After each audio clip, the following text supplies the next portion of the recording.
we are trying something very different. This process is a winey process. So I already know it's not going to be the same as the others. So I'm going to go really rogue here. So this is one to watch. So we're going to start with P5. P5 is 100%. So this means we are just going to have heat, and it's going to go, go, go. I'm going to do that up to about a minute and see kind of how we're getting on. I'm also going to up my drum speed. So by pressing D, I can get the drum to spin a lot faster. So we got faster drum speed. We're going to go hard with the heat. And then I'm going to start to kind of break it down to... This is where I should probably write stuff down, actually. It's a good idea. Let's get some paper.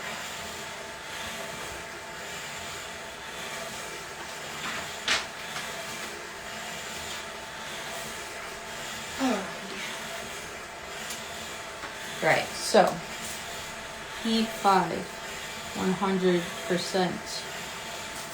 Let's see. So I think we do 100% for like a minute and a half. So it's a 12-minute cycle.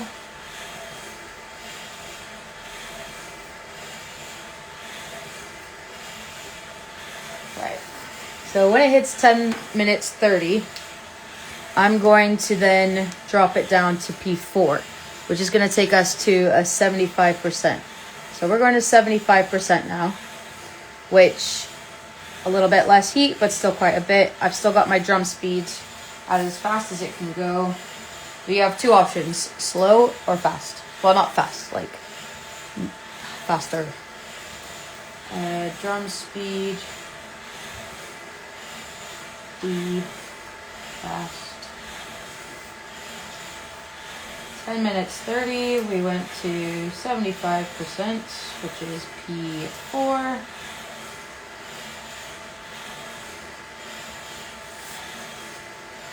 And then I'm just gonna kind of watch it. I think 75% should be good for, I don't know. What do you guys think? Maybe to like 7 minutes? I'm just going to watch it and kind of go with what feels right.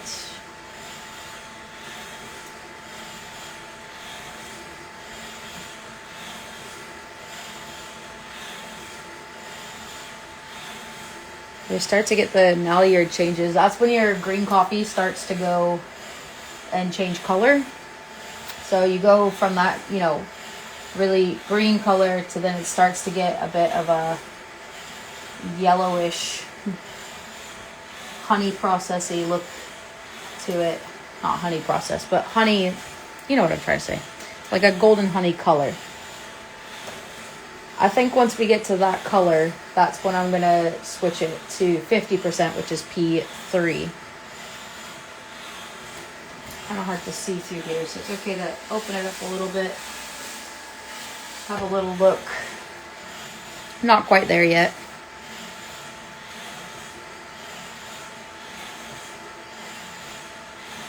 I'm actually having a lot of fun just playing around with this.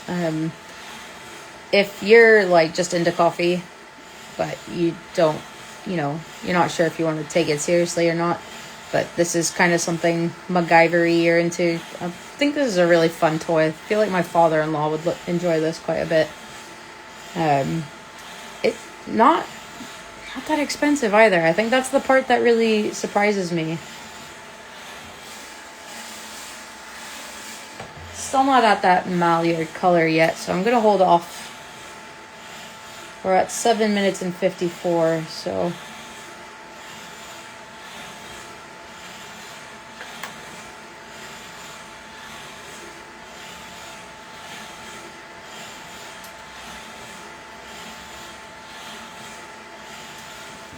kind of waiting for it to give me that yellowy color. Once I get that, I'm going to switch it.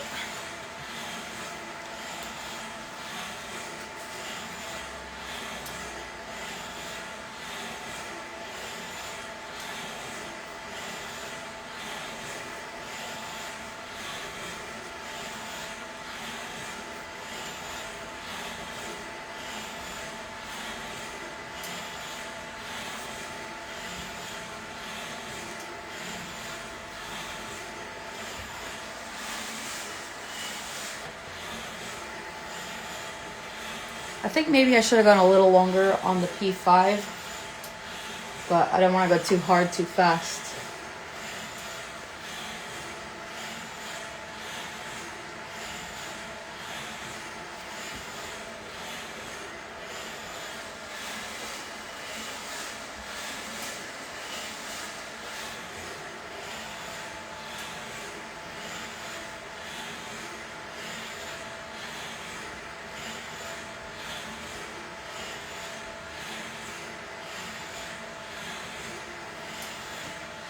So we're just waiting for the green coffee to give me a little bit of a yellow color before I switch it to 50%. We're getting there.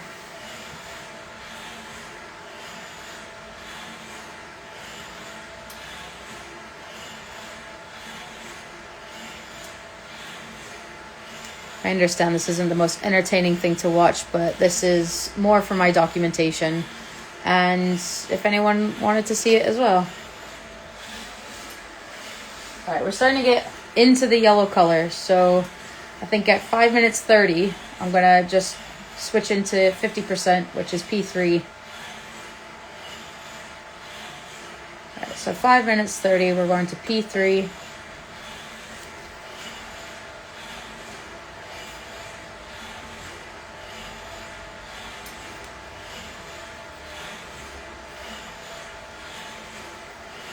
And I'm just taking note of everything that I'm doing. I am roasting coffee, Ale. So this is a little home roasting machine. It's basically the size of a microwave. And I am taking green coffee and making it brown. So I'm pretty much just experimenting with it. And trying different methods and just trying different buttons and playing around. So I'm just doing Instagram Live to kind of document it for myself, and I have something to go back on, but then thought if anyone's interested in watching the process along, I'd just put it in an Instagram Live. So yeah, my green is definitely not green anymore. It's definitely going into the color direction we want, which is good. I'm going to keep it at 50% till I hear about a first crack. I'm really not cool, I promise you. I am the opposite of that. But thank you. I appreciate the compliment.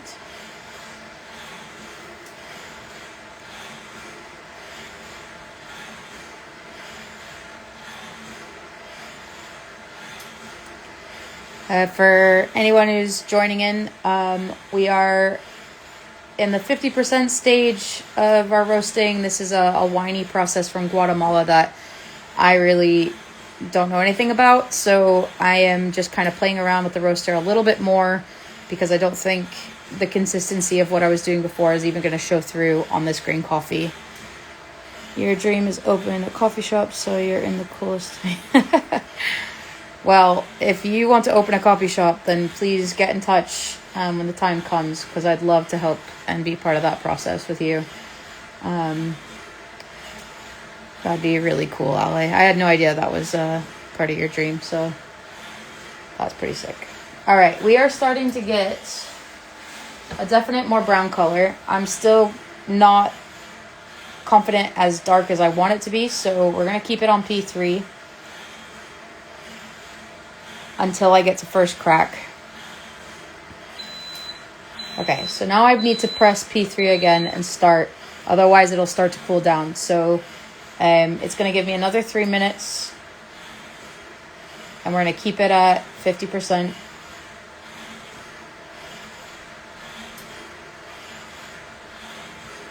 And then once I hear that first crack, I'm going to drop it down to 25%, which by then we should be entering a cooling mode.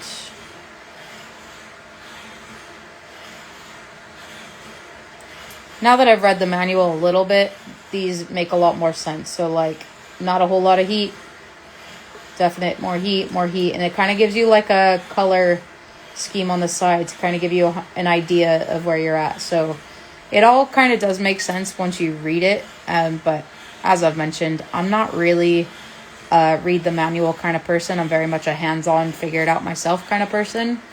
It's always how I've learned best. Yes, it might take a little longer and there might be more mistakes, but I have found that I definitely learn a lot more from my mistakes than I do from getting it right the first time, which never happens. So,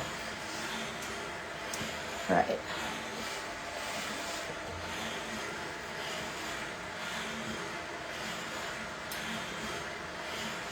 Should be hearing a first crack pretty soon. It's definitely going in that way. And this has been the most consistent roast so far. I can tell by how the level of color change has come. Honestly, ground, you should get one of these. This thing is so cool and so fun. I think it's a very different way of roasting. A very good learning method for any, like, I don't even know. Like, I think a roastery having one of these in their roaster to show, like, wholesale customers or home brewing customers, just a bit of an idea. So we're exiting. It's coming to an end of that, but I don't want it to finish. So I'm going to add some time to it. So I just do a plus sign. Absolutely not. I don't know if that's Benji or Nick, but I ain't coming for no one's job. This is not something I am going to be doing to sell coffee by any means. I purely just want to understand coffee roasting a little bit more. And I don't know, like I was saying a minute ago, I think roasteries having this in their roastery for customers to see and play around with, I think that might actually be like the best thing this could be for, aside from, its actual make. It's made for home roasting, but I don't know. I think having this, if I were, a customer coming into a roastery and they show me this big roaster, I don't think I fully understand the process as much as general public would. I think they see a big machine and it's cool. But this is very hands-on. Like, you could quite literally get your customers to come in and roast their own coffee and play around with it. You can't really do that on big roasters. And it's a lot more dangerous. Whereas this is very safe. All right, I'm going to drop to P2. Oh, we're in P2. All right, we're going to go to... I'm going to add some time.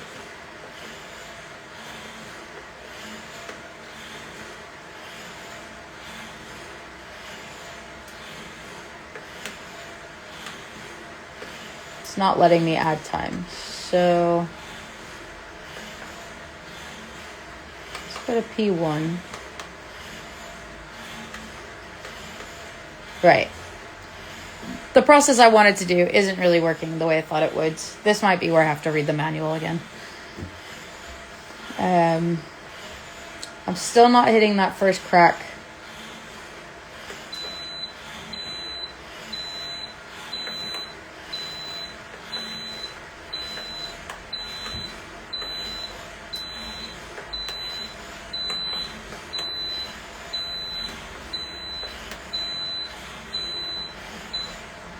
Alright, so it's going into cooling modes. It's really kind of just out of my power at that point. I'm not really sure why I really wanted to hit first crack, and it doesn't seem to have made a rolling cracks sound, so I'm kind of unsure on that one.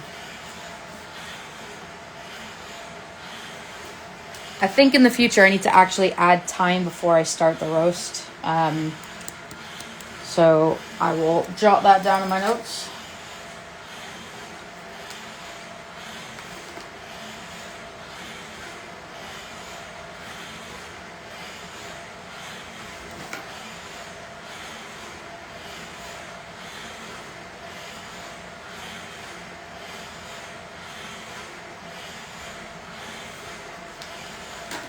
Or go a little bit harder on the initial stages of 100%. I am roasting, it's a Guatemalan. It says whiny process. Sucatan Volcano. This is from Caribbean Goods. They sent me all of the coffee that I've been roasting so far. So all very experimental. Really just kind of playing around with the green that I've got. I've got some more from Amwani. I've got one more green sample from Caribbean Goods, which is a carbonic maceration, and I am kind of scared to roast this. I don't want to ruin it, but there's only one way to learn, I guess. So that is going up next in the Behmor Gourmet Coffee Roaster. But yeah, if anyone has any tips or questions, send them my way. I'll answer what I can. A lot of Central South American coffees, especially naturals, can have a really quiet crack. Oh, okay. I did not know that. So yeah, maybe I just didn't hear the crack. So yeah, I will listen closer because I was actually talking quite a bit during that last one. And this one was a bigger bean. I think the beans of that one were a little bit smaller. So yeah, good fun. Thanks for the tip. I'm assuming I'm talking to Nick. ...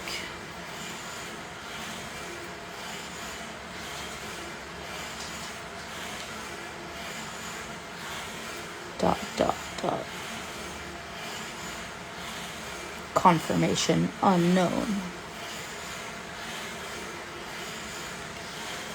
Right, cooling process is really boring, so I'm going to switch this off, and then I'll probably be back with the final roast of the day.